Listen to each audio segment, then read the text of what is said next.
con el propósito de que tengan una idea general de cómo ha evolucionado el hombre en sociedad, y eso les permita crearse o entender la sociedad actual, sobre todo si hablamos de la organización política que le llaman Estado y la importancia que tiene esta para el hombre civilizado.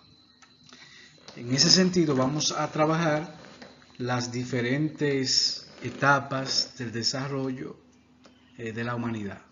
Pudiéramos decir desde hace unos 12.000 a 15.000 años, donde aparecen las tribus, los clanes, y vamos a ver cómo el hombre ha caracterizado o ha tipificado las diferentes formas en que se manifiesta el desarrollo humano. Es importante destacar que estas etapas del desarrollo social aparecen a partir del primitivismo. Después sigue lo que es el esclavismo, el feudalismo, el capitalismo y por último el socialismo. Hay que decir que esta tipificación algunos autores pueden diferir. Algunos proponen modelos más amplios. Por ejemplo, hay uno que incluye la prehistoria, la edad antigua, la edad media, la edad moderna y la edad contemporánea. Hay que decir también que el mismo concepto de comunismo primitivo ha sido objeto de muchos debates entre historiadores y arqueólogos. Pero lo importante que con esta visión que le estaremos mostrando, ustedes pueden hacer su propia visión, hacer sus propias investigaciones. Sobre todo porque vamos a caracterizar cada una de esas sociedades. Entonces vamos a iniciar con la comunidad primitiva. La comunidad primitiva, el hombre existía, vivía para la subsistencia. Por eso la subsistencia del hombre dependía de la caza, de animales, furtivos, silvestres, vivía de la pesca y vivía de la recolección de frutos. Esto porque no tenía la capacidad de producir sus propios alimentos. Hay que decir que en ese sentido, la comunidad primitiva es la primera forma de organización social. Aquí existen las principales instituciones, vamos a tener pues la familia naturalmente, pero de esa familia se van a formar clanes y tribus. Y hay que decir que no existía el régimen de la propiedad privada, sino que la propiedad era colectiva, era una propiedad social. Y la tierra se va a convertir en una herramienta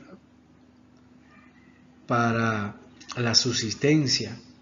Y en ese sentido, pues los productos que aparecen deben ser compartidos por todos los miembros del grupo. Naturalmente que como no tienen la capacidad de producir, pues esto va a crear los primeros conflictos sociales, porque la necesidad hace que el hombre en esa sociedad sea nómadas. ¿Y qué significa nómada? Bueno, que cuando se le acaban sus productos para la subsistencia, tiene que emigrar hacia otros lugares buscando los alimentos. Y es en ese contexto donde se van a producir los conflictos sociales. Porque si una tribu o un clan sale de un lugar a otro buscando alimentos, y se encuentra en medio con otras tribus, entonces ahí se va a producir la primera fricción, los primeros conflictos entre esos grupos. Es decir, que en esa comunidad primitiva pues aparece la guerra motivada por las necesidades humanas. Históricamente el hombre no ha podido desprenderse de la guerra, del conflicto. Otra característica que caracteriza la comunidad primitiva es la economía de subsistencia. Como ya le había dicho, no hay capacidad para producir. Tenían únicamente lo necesario para su supervivencia, que era mediante la práctica que ya le he mencionado, la caza de animales, la recolección de frutas y la pesca. Y eso es lo que le va a permitir subsistir. Ya en una etapa superior del primitivismo, pues van a comenzar a desarrollar o van a descubrir técnicas que le permiten producir a través de la agricultura rudimentaria, y más adelante pues también van a domesticar los animales. En la comunidad primitiva pues había también la idea del trabajo colectivo. Todos colaboraban en las tareas que eran necesarias para el bienestar común, y había en ese caso una división natural del trabajo que se expresaba por el sexo, por la edad. Por ejemplo, los hombres cazaban y las mujeres recolectaban o cuidaban a los niños. Esa misma división natural del trabajo es lo que va a poner el hombre en una condición más estratégica que la mujer para el régimen de la propiedad privada, que va a aparecer más adelante. Otra característica que existe en esta sociedad pues es la ausencia de clases sociales.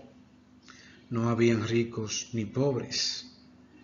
Todos tenían los mismos derechos y obligaciones, porque repito, la idea era subsistir. Se organizaban por clanes, por tribus, y las personas naturalmente vivían agrupadas por los lazos de sangre. Eran familias extensas que eran dirigidas por ancianos o líderes por experiencia. Es por eso que las decisiones en esta sociedad pues se tomaban en el consejo de ancianos, que naturalmente eran las personas que tenían mayor experiencia, pero también existían asambleas cuando había que tomar decisiones con todo lo de las tribus o lo de los clanes. Hay que decir también que en el ámbito del derecho, de la organización, no existían normas escritas. Lo que existía era la costumbre, orales o consuetudinaria. ¿Por qué? Porque la norma escrita pues va a ser ya un descubrimiento superior ya de la evolución del hombre en sociedad. Entonces, en resumen, se puede decir que esta sociedad existe una organización social simple, la ausencia del Estado como institución formal, no existía la explotación del hombre por el hombre, y la autoridad estaba basada en la costumbre. Jefe de prestigio, por la experiencia, no por poder coercitivo, como nosotros lo conocemos en la actualidad. A la sociedad primitiva le va a seguir lo que es la sociedad esclavista. Y en la sociedad esclavista, a diferencia de la primitiva,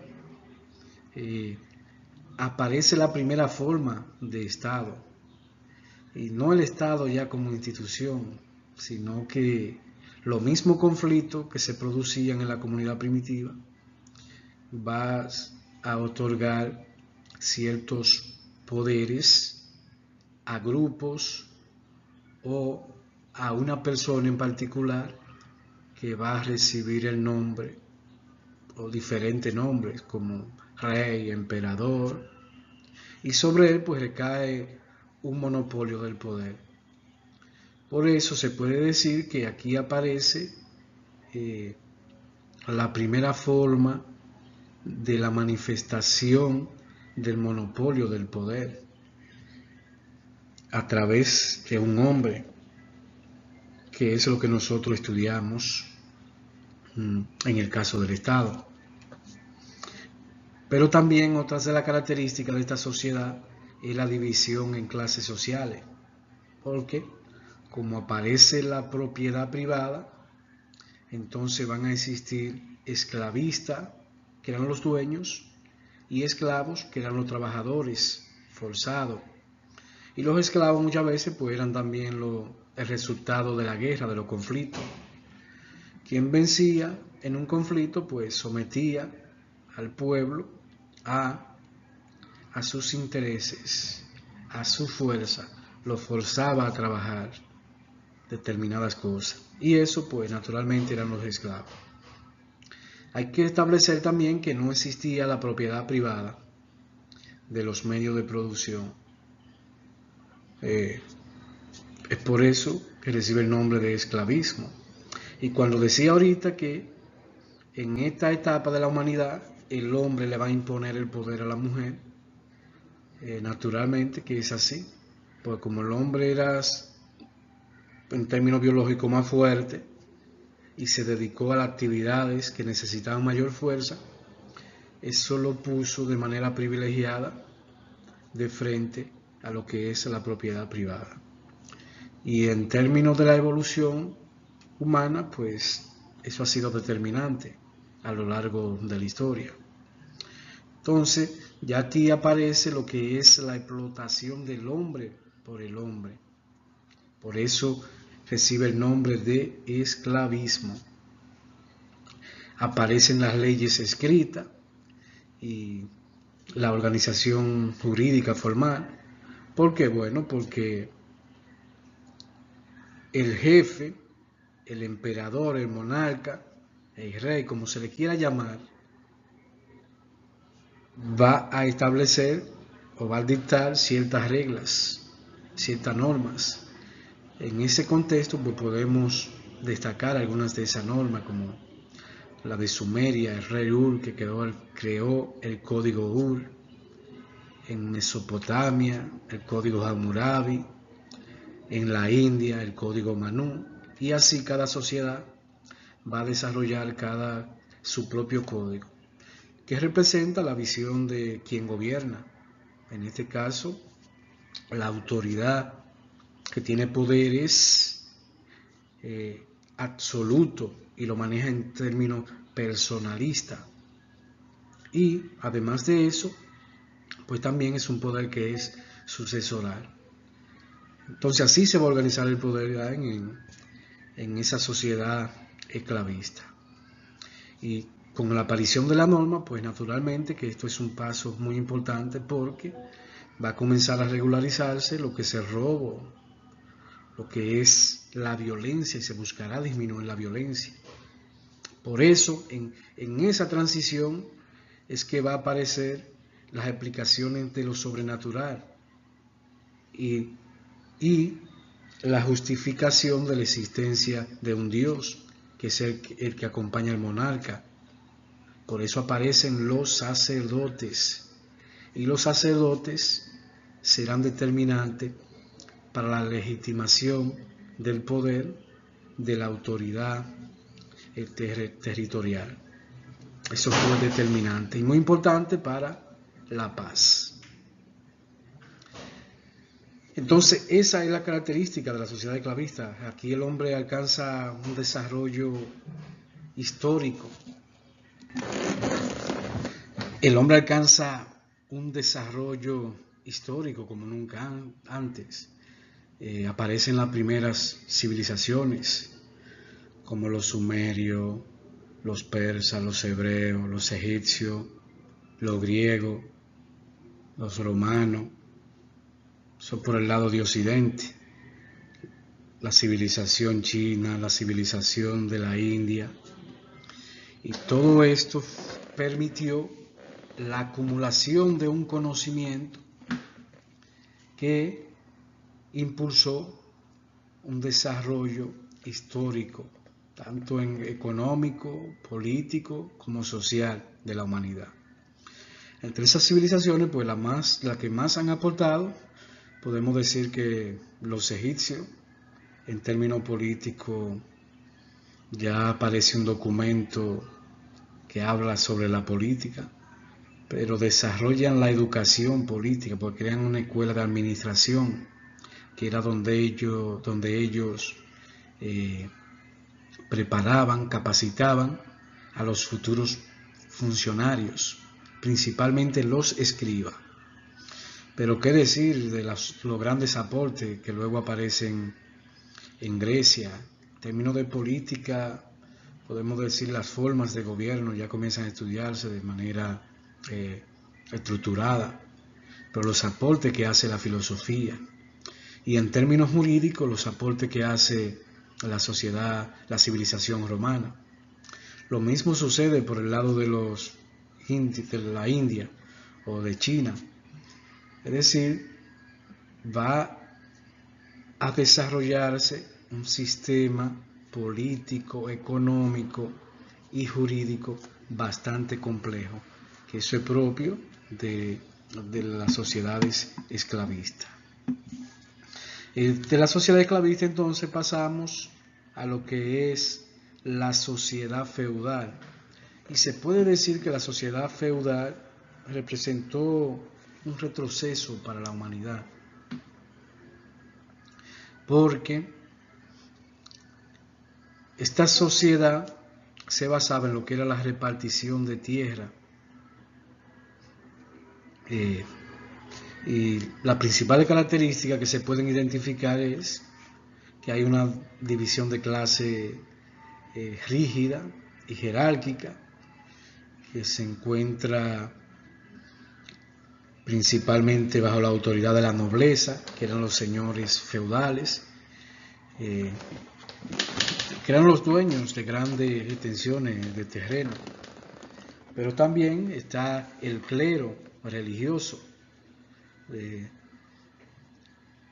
quienes ejercían un poder espiritual, pero también ejercían un poder político. Se puede decir que se da una sinergia entre lo que es el poder político y el poder religioso en esta etapa de la humanidad. Y eso pudiéramos inferir que fue una etapa de retroceso, porque cuando analizamos sociedades como la China o como la sociedad griega principalmente, que dieron la libertad de culto, eso permitió un florecimiento de la filosofía y de manera indirecta pues la misma ciencia. Sin embargo, con esa sinergia que se da entre el poder religioso y el poder político, pues se restringen las libertades, y esa restricción de la libertad impidió que la humanidad siguiera avanzando. Tanto así, bueno, que se establece un derecho canónico, y nosotros conocemos, o se puede estudiar también en otro capítulo, lo que sucedió con las inquisiciones, las personas que eran acusadas de herejía, y eso se da en el contexto del feudalismo, que naturalmente el feudalismo fue una consecuencia del debilitamiento de la autoridad central que representaba en ese momento el emperador, principalmente el emperador romano, y eso lleva a fundar un sistema donde los señores feudales y a quienes ellos le entregaban la tierra se comprometían a hacer ciertos tributos de lo que producían y también acompañarlos en la guerra en momentos que existieran conflictos con otras naciones.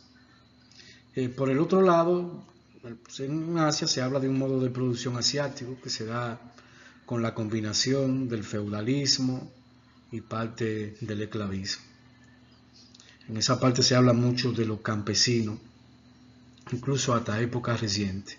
Pero bien, esa es la base del feudalismo. Una clase campesina que era lo que producían de la tierra, lo que necesitaba la sociedad, que era una economía de subsistencia naturalmente, principalmente en la agricultura. En ese caso, los siervos producían para el señor feudal y para su propio consumo. Se dan relaciones de vasallaje, porque en ese caso el rey era quien le entregaba las tierras a la nobleza a cambio de lealtad y servicio militar, como ya explicaba. Y los señores feudales tenían poder casi absoluto sobre sus feudos. Es decir, ahí lo que hace es que se elimina la autoridad central del rey. Y el rey naturalmente tenía una autoridad limitada. Cada señor feudal actuaba como una especie de gobernador local. Y la tierra era la principal fuente de riqueza y de poder en ese caso. Finalmente, de destacar la influencia que ejerce la Iglesia en todos los aspectos de la vida, social, política y cultural.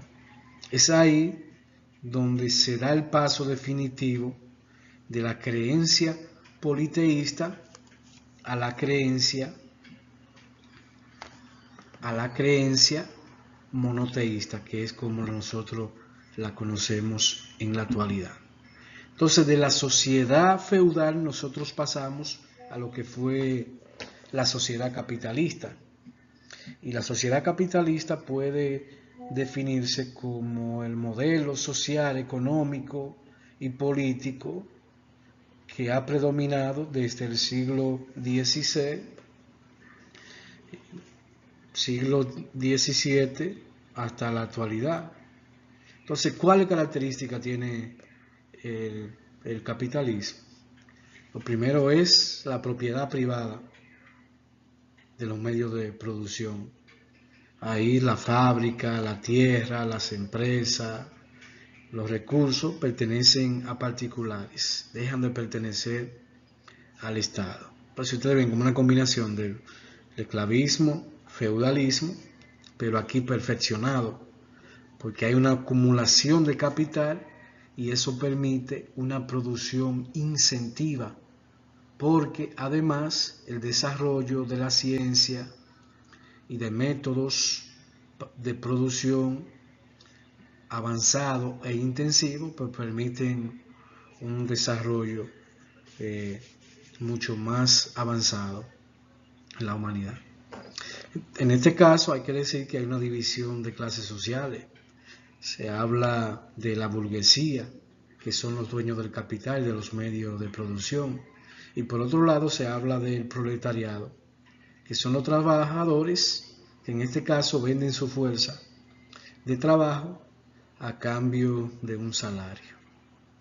Eso fue un paso de avance, independientemente de que en este capítulo no vamos a trabajar en profundidad el capitalismo, pero eso permitió un desarrollo superior de la humanidad, independientemente de que ese desarrollo pues se hace con mucha desigualdad, porque existe un Estado débil y el régimen de la propiedad en manos de una burguesía, pues lo que va a buscar es cada vez una acumulación mayor de la riqueza de la sociedad.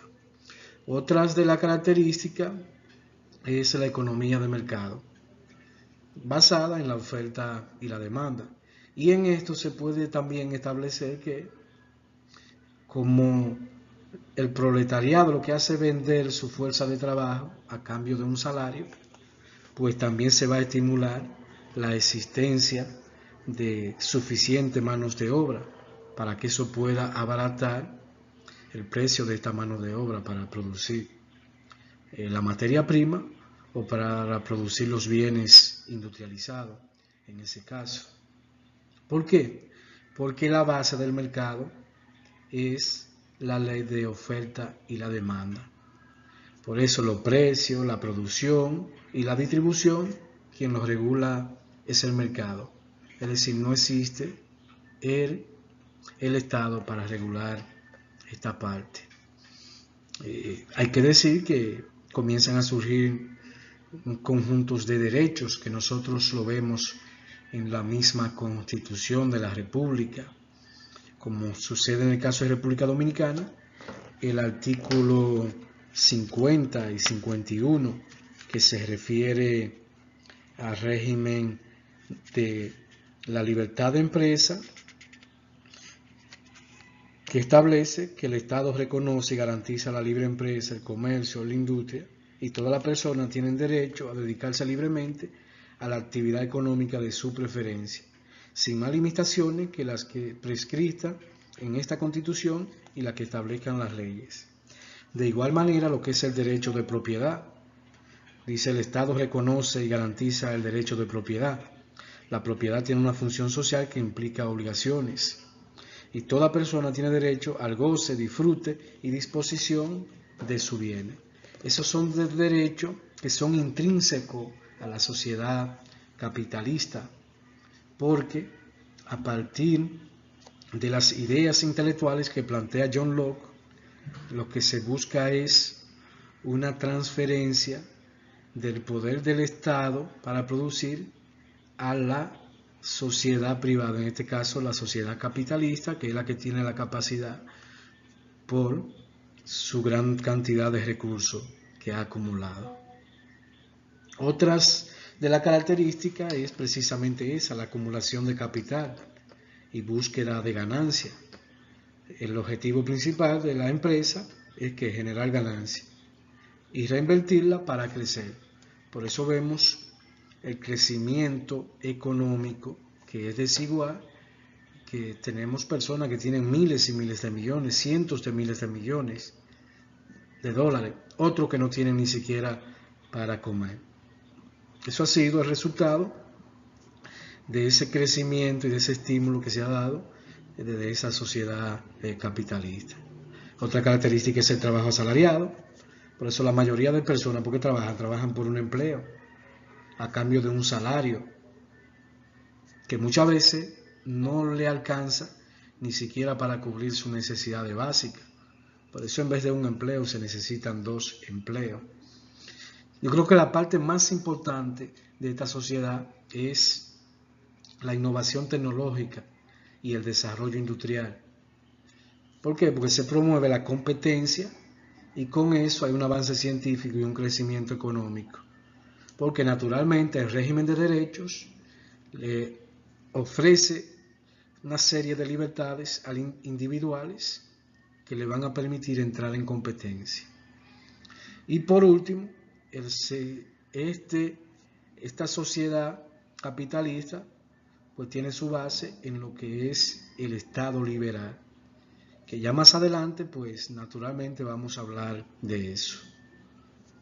Entonces, por último, tenemos lo que es la sociedad socialista, y a diferencia de la sociedad capitalista, este es un modelo social, político, económico que surge como una alternativa al capitalismo, proponiendo la igualdad social, la justicia económica y el control colectivo de los medios de producción. Es decir, los medios de producción o estarían en manos de grupos de personas, de la colectividad, o estarían en manos del Estado. La característica de esta sociedad, pues, naturalmente, la propiedad colectiva o estatal de los medios de producción. En ese caso, la fábrica, la tierra y los recursos pertenecen al Estado o a la comunidad, no al individuo como tal. Aquí se produciría una desaparición de las clases sociales, es la aspiración, buscan eliminar la división entre ricos y pobres, promoviendo de esa manera la igualdad entre todos. Un poco utópico, porque la igualdad, yo creo que en términos biológicos tenemos diferencias biológicas naturales, por eso es prácticamente imposible hablar de la igualdad. Pero sí puede haber equidad en lo que es el uso, disfrute de los recursos que nos provee la naturaleza. Aquí se habla de una economía planificada, es decir, no se rige por el mercado libre, sino planes económicos elaborados por el Estado. Y esto es muy importante porque una de las críticas que tiene el capitalismo es la explotación intensiva de la naturaleza, que no sabemos si el planeta tenga la capacidad por mucho tiempo de soportar esa explotación intensiva, porque muchas veces se consumen ciertos productos que no necesitamos y se explotan de manera criminal. Por eso, en el caso de la sociedad socialista plantea una economía planificada. También lo que es la distribución equitativa de la riqueza. Los recursos y bienes deben distribuirse buscando cubrir las necesidades de toda la población. Hay necesidades básicas del ser humano. Abraham Maslow estableció esas necesidades básicas y es importante que el ser humano pueda tener por lo menos para vivir con dignidad, que es lo que plantean las constituciones, que tenga su necesidad básica por lo menos cubierta. Otra de las características de esta sociedad es el trabajo como derecho y deber, es decir, se garantiza el empleo para todos y el trabajo se considera un deber social. Y eso, cuando estemos hablando de la Constitución, vamos a ver todos esos derechos, cómo es que el Estado busca garantizar todos esos derechos que son colectivos, sociales. Otra característica es la educación, la salud y los servicios básicos que deben ser gratuitos o accesibles. Es decir, el Estado debe garantizar los derechos sociales fundamentales. Otra característica es que esta sociedad busca una ideología colectiva, es decir, se prioriza el bien común sobre el beneficio individual y una participación política organizada que a menudo a través de un partido único o una estructura política centralizada. Hay que decir que el fin último del socialismo es convertirse en una sociedad comunista, es decir, donde todos seríamos iguales. Eso es lo que plantea incluso desde los códigos jurídicos. Todos somos iguales, pero ante la ley.